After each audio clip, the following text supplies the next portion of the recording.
When the sun shines, you feel hot. When it's winter, you feel cold. And when it rains, you get wet. But have you ever thought about the effect your spiritual environment has upon you?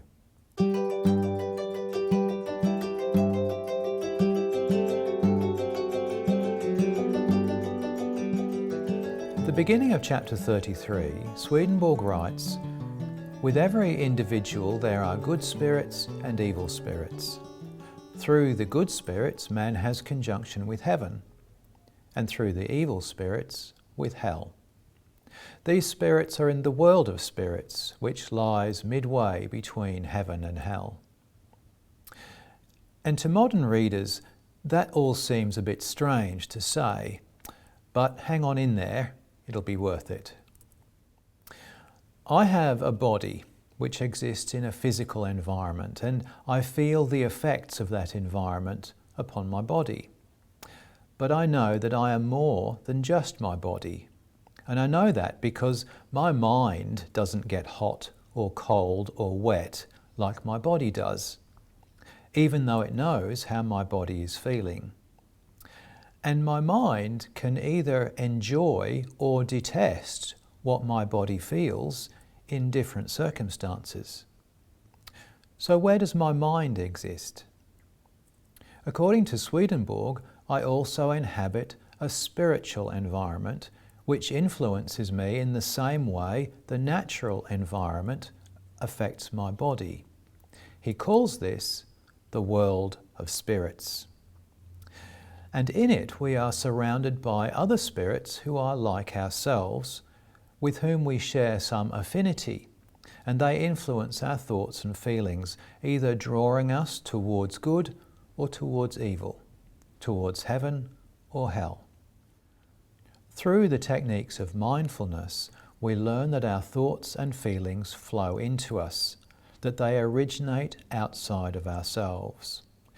We are taught that we are not in control of whether particular thoughts flow into our minds, but that we don't need to be bound by them. We can simply let them come and go, observing them and choosing which we will allow to influence us. We even represent this situation as having a shoulder angel and a shoulder devil who battle it out to influence our thinking. And this is very similar to Swedenborg's view. Just like the shoulder spirits, he has given personality to the source of those thoughts. For Swedenborg, this mechanism is very important because it establishes a balance.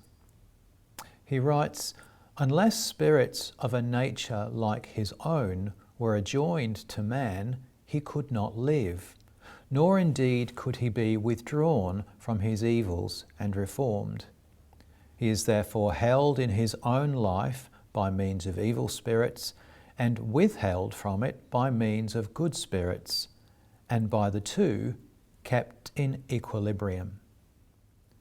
Is it possible to witness this equilibrium at work? Well, yes, it is. Elsewhere, Swedenborg writes, "In the next life, as soon as some truth is presented through plain experience to good spirits, some opposing idea giving rise to doubt is presented. In this way, they are led to think and ponder over whether it is indeed a truth, gather reasons in support of it, and so introduce that truth into their minds by the use of reason." And I wonder whether you've experienced that. In a discussion, when a friend has made a statement, have you ever had an opposing thought arise in your mind which challenges you to think through the veracity of what has been said? That is the balance of the world of spirits at work. As always, you're welcome to read along with us or read ahead if you prefer. You may have questions you'd like to pose in the comments. Enjoy the journey.